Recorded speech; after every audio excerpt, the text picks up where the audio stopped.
Hi, it's Ramsey Dewey here in Shanghai, China. Welcome to another edition of Q&A with the Coach. Today we have a question, a bunch of questions actually. The first one comes from our friend Tony. Tony did a bunch of martial arts when he was younger, and after a 20-year hiatus, he's recently got back into it. And he trains hard, he works out in the gym a lot, he does weightlifting, does strength training, all that good stuff. And finishes off his workouts with kata. Okay, cool. Now, he says he's been experiencing some lower back pain for some time, but when he stretches, it feels better. And he wants to know if there's any way that he can keep that good post-stretching feeling 24/7. Okay, Tony. Stretching and strengthening is something that needs to become a way of life. Not just a once-in-a-while thing that's good to do, but a way of life. We often tend to stretch and strengthen for rehab after we're injured. When we know there's something wrong, we go to a doctor or a sports medicine professional or a physical therapist, and what do they tell us? Almost always stretch and strengthen. Why? Because that's recovery. That is how we get stronger when we are injured. When there's something wrong with us, what do? We stretch and we strengthen. I hate to simplify such noble professions as sports medicine, recuperative training, and so on, as stretching and strengthening, something so simple, but that is what it comes down to. Obviously, they have the know-how to tell you how to do that the best possible way. But look at almost any animal in the animal kingdom. Look at wild animals. Wild animals are phenomenal athletes, if you will. The term athlete's kind of funny because it's a peak level human, a human that trains for athletic performance. It's a strong, agile, flexible person who's able to do some sport. But look at animals. Look at tigers, for example. Have you ever seen an obese tiger? Have you ever seen a tiger that was out of shape? Not in the wild, you haven't. Those things are those things are jacked, man. They are agile, they are flexible, they are super strong, they got muscles up on muscles. Look at any wild animal like that. They are athletes, if you will, because if they're not, they don't make it. But as humans, we have this unique ability to lead sedentary lifestyles, to do things that would get us killed in the wild. To be non-athletes, if you will. Whereas in the wild, being athletic is the norm. It's not just the norm, it's mandatory. Look at a house cat. What does a house cat do every day? You might not notice that tremendous musculature on that tiny animal because it's tiny, it's diminutive in stature. And so we don't think too much about its muscles. But watch the cat's behavior. What does it do? It stretches every day, throughout the day. It doesn't just set apart a special time to do yoga. When that cat feels it, it stretches out its back. Oh, yeah. And it feels good. It gets that good feeling of being stretched out, getting the blood coursing the way that it should, getting the muscles nice and stretched the way they're supposed to be. So that that cat can live an athletic lifestyle 24/7. In case a dog runs up on it and that cat needs to pounce out of the way. Pounce isn't the right word. Jump out of the way. Flee. Climb up a tree. Something like that. Man, if I told you sprint up a tree, oh man, you'd probably think, well, I gotta stretch and warm up for that first. Wild animals don't have that luxury. Always be ready. There's a fascinating video I saw. What's his name? Ando, I think. He's a martial artist. He does this channel. I don't know what it's called. I watch some of his videos sometimes. Quite an interesting fellow. He does a podcast as well. Something like Happy Life Martial Arts. I think that's his website. And a couple of years ago, he did this video on flexibility without stretching. And he said, kind of blanketly, I don't stretch anymore. I used to do a lot of these static stretches to do the splits and all that. He's got a black belt in some traditional martial art, and But he said, I never stretch anymore, not in the traditional static sense of like hold the splits for 10 minutes or whatever he used to do. Instead, he follows this formula he calls the ABCs, always be conditioning. And I thought about that, and I thought, yeah, that makes a lot of sense. That makes a lot of sense, actually. So shout out to Ondo over at Happy Life Martial Arts. Go check out his channel. He's got some good stuff on there. Always be conditioning. Always be stretching. Be like a cat in that sense. It's good for you. So, a few things I tell everybody when they say, what do I do to be a better fighter, a better competitor, a better athlete, to get better at boxing or MMA or jiu-jitsu or whatever it is they want to do. And there are 3 simple rules I give them. 1, do something every day to get stronger. 2, do something every day to get more flexible. 3, do something every day to get more technical. So what happens when we do that? We become a better athlete. We become a better martial artist, a better fighter. And we maintain and improve the body. So that we never sit around feeling like, oh man, this sucks. Some of you might have had this experience where you went from an unhealthy state to a healthy state, where you whipped yourself into shape, where you changed your diet, changed your exercise routine, where you changed it up, and you felt different afterward, and you'd never realized how bad you felt before. Have you ever done that? If not, give it a try. If you're some bum who sits on the couch and eats potato chips all day, and I'm not judging, man, not judging, but if you think, when you watch an athlete and think, oh, I could never do that, start pushing yourself in that direction.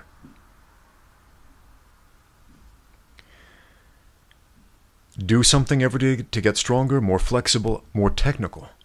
And after a certain amount of time, you're going to look back and think, how did I ever live like that? Sitting on the couch eating potato chips, never moving, never stretching. That sucked. I didn't realize how sick I felt, how tired I felt, how weak I felt. That was terrible. I would never willingly go back to that. Once you experience a state of athleticism, once you experience what it is to be a wild, primal human and live in that wild, primal body, it's not the same thing, man.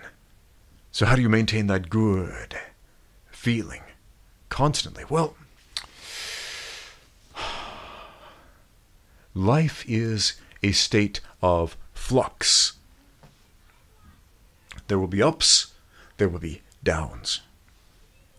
Anybody who thinks that life is always supposed to be up there, up on a cloud, feeling good constantly, all the time, is in for some serious disappointment.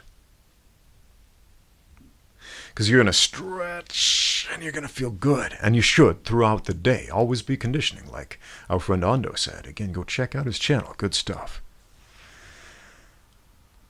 But at the same time, some days you're going to wake up. The next day you're going to be feeling kind of off, tired, sore, not as good as the day before. And you might be tempted to think, well, this isn't working.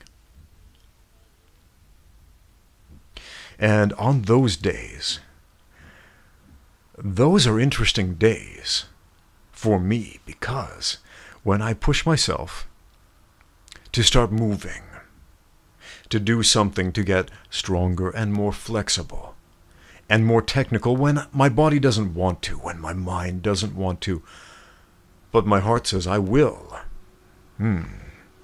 those are the days where growth comes the most. Anybody can fight when they're fresh, like Grandmaster Billy Blank said in his Taibo VHS tapes back in the day. Anybody can fight when they're feeling good. Anybody can do something impressive when they're feeling good.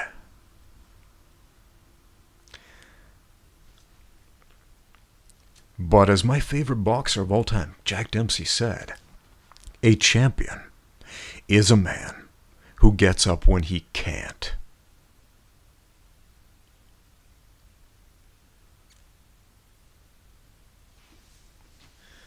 There are few promises I can make you. Very few promises. One of those is if you do something every day to get stronger, to get more flexible, to get more technical, you will do exactly that. You will get stronger, more flexible, more technical. Simple, right? And if you are consistent with that execution of that game plan, you will experience some radical changes in your life, not just physically, but in every other regard, because you cannot divorce your mind from your body. You can't think, I am going to excel in mental pursuits, in emotional pursuits, but I'm going to let my body rot and die and get sick. We can try, many have, but if we ignore one aspect of our soul, which is our entire being, the spirit and the body are the soul of man. It's not a different thing. It's the same thing, my friends.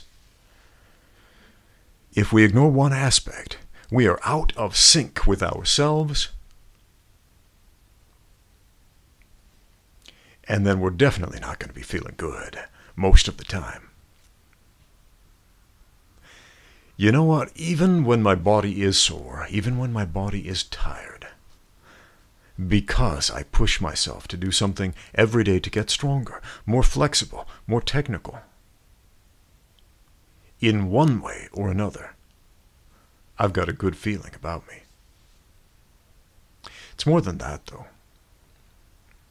It's more than that, because again, we can't and should not attempt to separate the body and the mind and the soul. It's all the same thing. It's all part of the same system, if you will.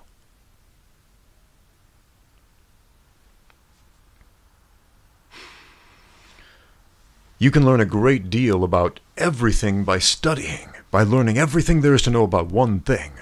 I speak about this principle quite often. When you learn everything about martial arts, you learn a little bit about a lot of related subjects.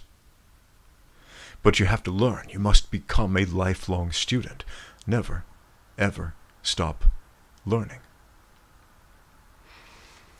Now, lower back pain. We're like 13 minutes into this video so far and haven't even addressed that. Obviously, you need to stretch and strengthen every day, make that a habit, all that good stuff I yammered about for so long. But lower back pain, let's nip this in the bud while there's still time. Well, 3 of you are still focusing on what's left here. Because according to YouTube analytics, people generally stop watching about 1/3 into the video, so maybe if I make this a 30-minute video, we'll still keep some of you stragglers along. Nah, we won't go that far. But lower back pain, if that is a problem for you, don't just focus on stretching. Keep doing that. If it feels good, keep doing that. That's your body talking to you, giving you some important information about what that stretching is doing for you. But don't forget the strengthening.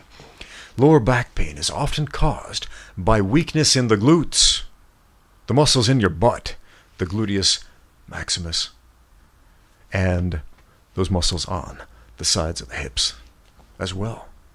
Your hip flexors, so strengthen those. Squats and deadlifts, man. I'm always preaching about doing squats and deadlifts and the benefits of those, and people are always raising their eyebrows. What's so special about squats and deadlifts? Well, those exercises train all of those big, important muscles that allow you to carry yourself like a man or a woman, a human being who is in athletic condition, a wild, primal human. It is quite simply the most bang for the buck out of any lift you will get, the deadlift and the squat. Additionally, it strengthens your posterior chain. That's all the muscles behind you that keep you up and upright and keep your lower back from bearing all the brunt of the stress of the day. because the rest of your body can join together to lift and support and buoy you up.